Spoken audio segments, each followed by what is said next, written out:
महाराष्ट्र राज्याचे आमचे लाडके मुख्यमंत्री, सगळ्या लाडक्या बहिणींचे लाडके भाऊ, आमचे देवा भाऊ, त्यांचा वाढदिवस 22 जुलैला आहे आणि त्याचं औचित्य साधून या ठिकाणी आपण बहीण लाडकी मुख्यमंत्र्याची घेऊ काळजी तिच्या आरोग्याची हा असा अतिशय सुंदर कार्यक्रम आपण पूर्ण मुंबईमध्ये राबवणार आहोत। संपूर्ण मुंबईच्या वॉर्डमध्ये या ठिकाणी आपण फ्री ब्रेस्ट कॅन्सर चेकअप मोहीम या ठिकाणी आपण घेणार आहोत। संपूर्ण महिलांना ह्या माझ्या तुमच्या माध्यमाच्यातून मी आवाहन करते की त्या कार्यक्रमाला सर्व महिलांनी या। बऱ्यापैकी आपल्या महिला धावपळीच्या कामामध्ये स्वतःची काळजी घेत नाही। नेहमीच आपली जी भारतीय स्त्री आहे ती कुटुंबाच्या बाबतीत, मुलांच्या बाबतीत, घर सांभाळण्याच्या बाबतीत, कामकाजाच्या बाबतीत नेहमी धावत असते। पण वयाच्या कमीत कमी 30 नंतर 40 नंतर तिने स्वतःचं चेकअप करणं अतिशय गरजेचं आहे आणि म्हणूनच तिची काळजी आमच्या मुख्यमंत्र्यांनी घेतली आहे आणि त्यासाठी या ठिकाणी बहीण लाडकी मुख्यमंत्र्याची घेऊ काळजी तिच्या आरोग्याची हा असा चांगला उपक्रम आपण त्या दिवशी राबवणार आहोत।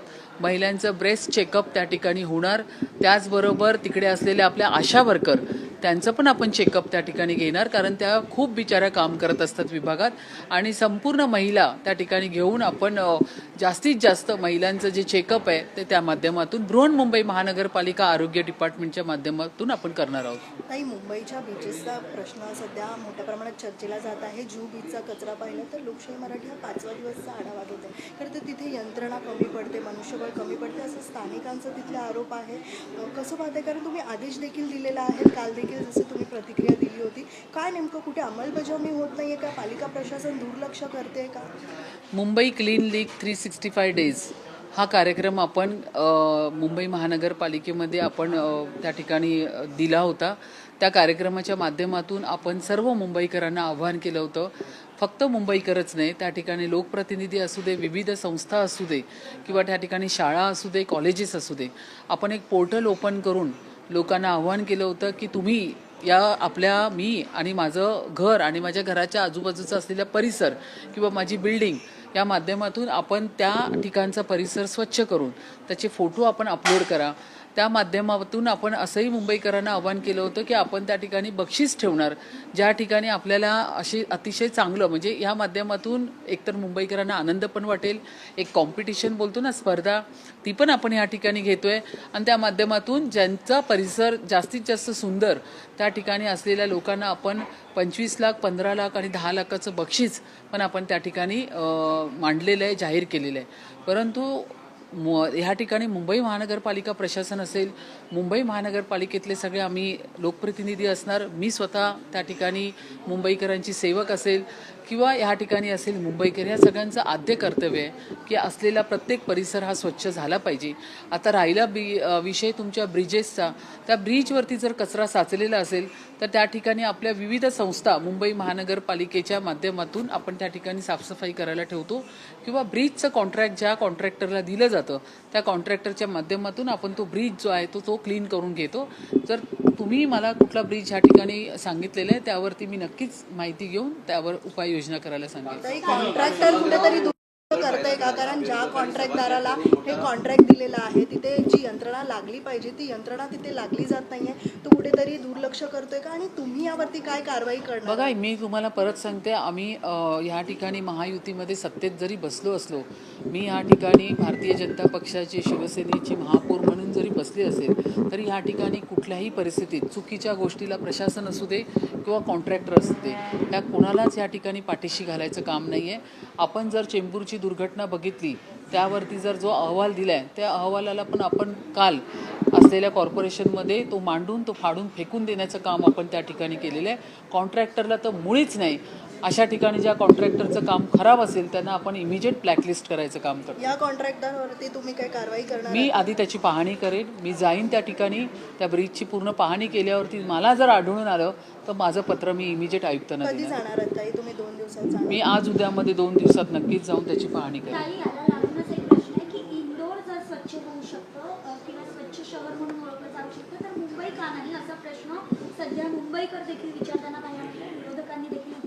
बघा, विरोधकांचं आता मला कळत नाही त्यांचं काय झालंय।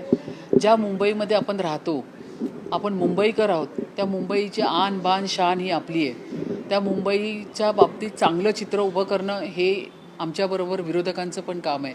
पण वारंवार मुंबईला बदनाम करण्याचं काम जर त्यांनी चालू केलं असेल फक्त स्वतःचं दुकान चालू ठेवण्यासाठी, तर ते काही योग्य नाही. या ठिकाणी मुंबई सुंदर आहे आणि त्या सुंदर मुंबईला अधिक सुंदर करण्याचं काम आम्ही या ठिकाणी करतो आहे.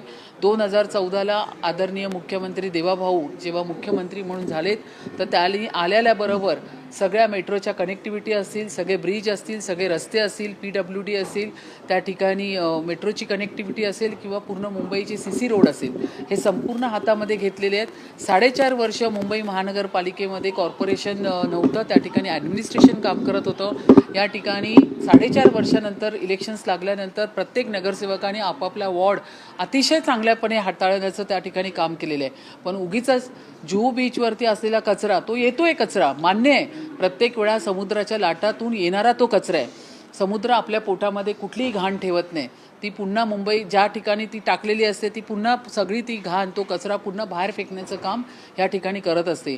आपण त्या ठिकाणी जवळपास 50-75 जे कर्मचारी आहेत ते साफसफाई करण्यासाठी तिथे लावलेले आहेत. जर तेही आपल्याला कमी पडत असतील तर आपण वाढवण्याचं काम करू.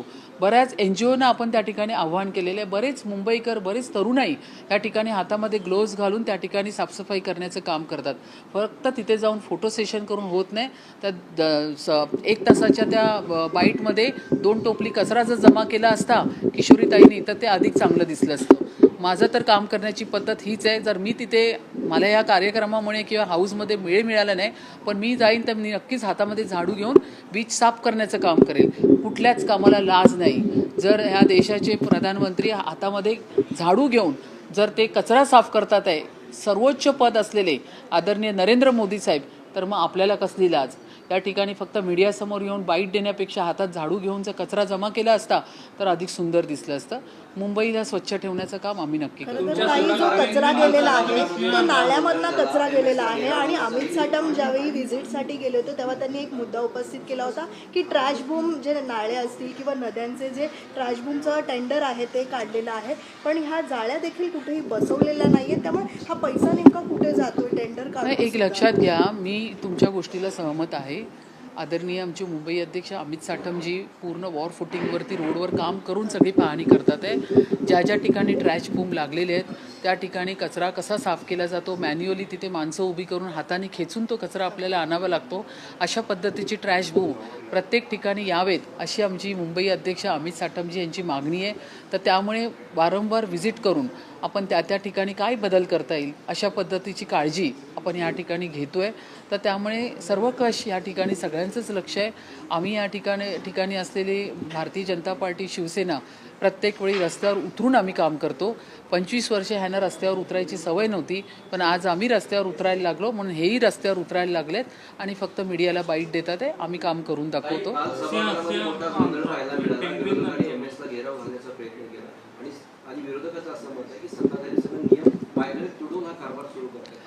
काल जो सभागृह घेतला होता तो खरं बघायला गेलं तर चेंबूरच्या घटनेवरती घेतला होता. परंतु सभा सुरू होण्यापूर्वी माझ्या अँटी चेंबरमध्ये विरोधी पक्षनेत्या किशोरी पेडणेकर ह्याही बसल्या होत्या. त्यावेळी त्यांना हे सांगण्यात आलं होतं की काही जे विषय असतात, जसं भांडूपला असलेली स्मशानभूमी किंवा मुंबई महानगरपालिकेमध्ये असलेले इन्फ्रास्ट्रक्चरच्या कामामध्ये काही RLचे विषय असतात ज्याच्यामध्ये रस्ता रुंदीकरण करावा लागतो, हे आपल्याला प्रायोरिटीवर घ्यावे लागतात, कारण त्यामुळे ती कामं तोपर्यंत थांबलेली असतात. म्हणून ही कामं कंप्लीट करण्यासाठी मी त्यांना बोलले होते की आधी बिझनेस घेणार, त्यानंतर चेंबूरच्या घटनेवरती पूर्ण आपण चर्चा करून प्रशासनाचा निषेध म्हणून आपण ही सभा तहकूब करायची. एवढं असतानासुद्धा पूर्ण स्थायी समितीचा बिझनेस घेतल्यानंतर फक्त एक छोटासा RL होता, हार्डली 9 मीटरच्या आतला तो RL होता. त्यानंतर भांडूपची स्मशानभूमी होती. या 2 गोष्टी मी घेत असताना अचानक त्यांनी उभं राहून पोल मागितला. खरं तर इतक्या छोट्या गोष्टीसाठी पोल मागून त्या ठिकाणी राजकारण करणे हे त्या लोकांना शोभलेलं नाही आहे. मुंबईकरांच्या विकास कामामध्ये अडथळा आणण्याचं काम त्या ठिकाणी करतात आहे आणि RL त्या ठिकाणी पोल मागून ती लोक त्याचा निषेध करून बाहेर गेले. मला तुमच्या माध्यमातून असं म्हणायचं आहे की त्यांना बिझनेस महत्त्वाचा वाटला का? त्या ठिकाणी चेंबूरच्या घटनेमध्ये त्या मुलाच्या अहवालावरती पूर्ण मोठी चर्चा होणार होती. संपूर्ण या ठिकाणी आम्ही सत्तेत असून सुद्धा आम्ही ह्या ठिकाणी त्याचा विरोध करणार होतो, तेही बोलणार होते आणि आपण फाडून फेकून तो अहवाल प्रशासनाला जाब विचारणार होता. ते त्यांना महत्त्वाचं वाटलं नाही का? आज फक्त घरी जाऊन त्यांना सांत्वन देण्यापेक्षा काल महासभेमध्ये किशोरीताईंनी जर त्या ठिकाणी स्टेटमेंट दिलं असतं आणि प्रशासनाला धारेवर धरलं असतं तर मला अधिक आवडलं असतं. तर त्यामुळे एक लक्षात घ्या, ह्यांना फक्त त्या अंडरस्टँडिंगमध्येच इंटरेस्ट आहे. ते स्टँडिंगमधलं अंडरस्टँडिंग ह्याच्याशिवाय ह्यांना दुसरं काही दिसत नाही आहे. त्यामुळे तो विषय डोळ्यासमोर ठेवून त्यांनी फक्त त्या सभागृहातून निघून जायचं काम केलं. त्याच्यानंतर आम्ही चेंबूरच्या दुर्घटनेवरती पूर्ण चर्चा केली. AMC ढाकणेंसमोर आम्ही पूर्ण तो अहवाल फाडून फेकून दिला आणि त्यांना मी तिथे स्टेटमेंट करायला लावलं आणि तो अहवाल आम्हाला मान्य नाही, आम्हाला रिवाईज करून पुन्हा अहवाल द्या अशी मागणी आम्ही केली. तुमच्या पुढाकाराने मुंबईकरांसाठी एक गोड बातमी आहे. सिंहाचं दर्शन आता मुंबईकरांना होणार आहे. तुमच्याच पुढे एक सेकंड, पोलचं काय बोलताय? नाही, तुम्हाला पुन्हा एकदा सांगते, मला वाईट वाटतं या गोष्टीचं. 3-3, 4-4 माजी महापौर बसलेले आहेत. महापौर बसल्यानंतर त्यांना पूर्ण सभेचं सभाशास्त्र माहीत असतं. जर मी त्या विषयाला अग्रक्रम दिला नाहीये तर मी त्या ठिकाणी विशेष सभेची मागणी करू शकते आणि तो पूर्ण महापौरांचा अधिकार असतो. मी जर त्या ठिकाणी म्हटलंय की मी या विषयाला अग्रक्रम दिलेला नाहीये, त्यामुळे आपण ह्याची विशेष सभा लावून पुढच्या सभेमध्ये आपण हा विषय घेऊ. तुर्तास आपण ह्या ठिकाणी चेंबूरच्या घटनेवरती चर्चा सुरू करू, हरकतीच्या मुद्द्यावरती. परंतु ते न करता त्या लोकांनी बिझनेसमध्ये इंटरेस्ट दाखवला आणि त्या बिझनेसच्या इंटरेस्टसाठी त्यांनी सभात्याग केला. ही गोष्ट मुंबईकरांना आज माझ्या या स्पीचच्या माध्यमातून कळेल. आम्ही या ठिकाणी जे बोलतो ते खरं बोलतो आणि बाहेर जाऊन त्यांनी असं चित्र उभं केलं आयुक्तांच्या दालनाकडे जाऊन की चेंबूरच्या दुर्घटनेवरती आम्हाला तिथे स्टेटमेंट करायला दिलं नाही. किती ही दुटप्पी भूमिका ह्या लोकांनी या ठिकाणी मांडली, किती हा खोटेपणा त्यांनी केलेला आहे. आज तुम्ही त्यांच्या घरी जाऊन त्यांच्या आईवडिलांना विहांच्या भेटताय आणि सांत्वन देताय. हीच तुमची भूमिका काल जर सभागृहात मला दिसली असती तर मला जास्त आवडलं असतं. विहांच्या आईवडिलांना तर भेटायला नक्कीच गेलं पाहिजे, पण काल ती एक संधी होती प्रशासनाला धारेवर धरण्याची. ती संधी ह्या लोकांनी सोडली.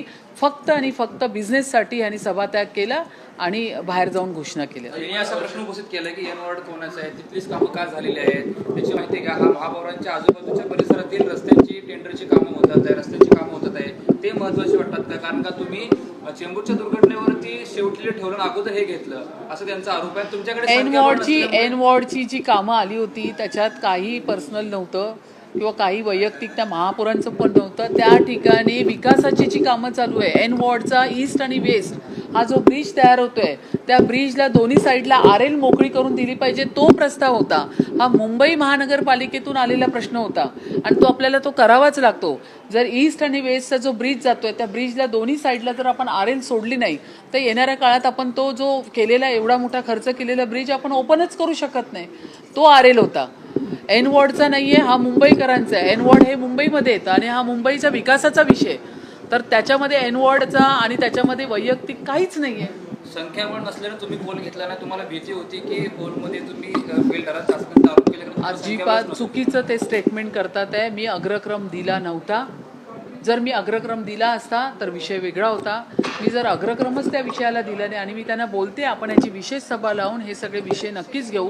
पण आज जी आपण सभा लावली आहे ज्याच्याविषयी माझं डिस्कशन सभागृह सुरू होण्यापूर्वी किशोरीताईंबरोबर झालं होतं. किशोरीताई हो पण म्हणाल्यात.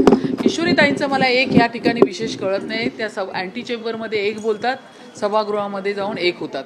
म्हणजे अशी दुटप्पी भूमिका, पलटी मारणं आपण बोलतो ना, हे काही योग्य नाही आहे. तुम्ही महापुरांना जो आतमध्ये एक शब्द देता आणि बाहेर जाऊन सभागृहात तुमचं रूपच वेगळं दिसतं. किंवा तुमच्यामध्ये आणि अशरफ आझमीमध्ये जर ताळमेळ नसेल, कारण अशरफ आझमी जेव्हा मला भेटायला नंतर आले तर ते म्हणाले मुझे इस बात में कुछ भी मालूम नहीं था कि आपके किशोरी पेडणेकर के बारे में इस बारे में बात हो गई. मग हा त्यांचा कम्युनिकेशन गॅप असावा. पण या ठिकाणी मला असं वाटतं त्यांनी संपूर्ण खोटं जे नाट्य ते काल त्यांनी केलेलं आहे आणि ते त्यांनी आणण्याचा प्रयत्न केला आहे, पण त्याच्यामध्ये ते सपशेल फेल ठरलेले आहे. तुमच्या पुढाकारानं मुंबईकरांना सिंहाचं दर्शन होणार आहे. काय प्रयोजन आहे, कधीपर्यंत दर्शन, काय पेंग्विन नंतर सिंह येतोय, पेंग्विन पण आलाय, सिंहाला पण आणायचं आहे. ह्या ठिकाणी 5 वर्ष झालं पूर्ण पिंजरा तयार आहे, डेन रेडी आहे. मुंबईकर सिंहाची वाट पाहतात आहे. म्हणूनच ह्याचं वारंवार मी महापौर झाल्यापासून वारंवार जुनागड सक्करबागला ह्याची फॉलोअप देऊन ह्याचे पत्रव्यवहार करून आता कुठे अप्रुव्हल त्यांचं आपल्याला मिळालं आहे आणि त्या पद्धतीने ज्या प्राण्यांची जी देवाणघेवाण असते ती केल्यानंतर आपल्याला सिंहाची